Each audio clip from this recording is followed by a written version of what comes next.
Ada begitu banyak janji Allah Subhanahu wa taala dalam Al-Qur'an. Di antaranya ada 4 janji Allah Subhanahu wa taala yang tercantum di dalam Al-Qur'an.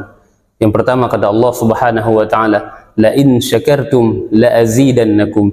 Jika kalian bersyukur atas nikmatku, kata Allah Subhanahu wa taala, maka akan aku tambahkan nikmatku kepadamu.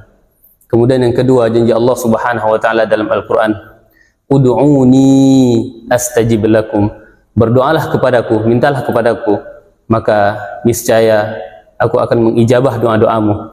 Kemudian yang ketiga janji Allah Subhanahu wa taala dalam Al-Qur'an, "Fadhkuruni adzkurkum." Ingatlah kepadaku, maka niscaya aku akan mengingat kepadamu. Kemudian yang keempat janji Allah Subhanahu wa taala, "Faqultu astaghfiru rabbakum innahu kana ghaffara." Jika kalian memohon ampun, meminta ampun kepada Allah Subhanahu wa taala, maka niscaya Allah Subhanahu wa taala akan mengampuni semua dosa-dosamu. Barakallahu fikum.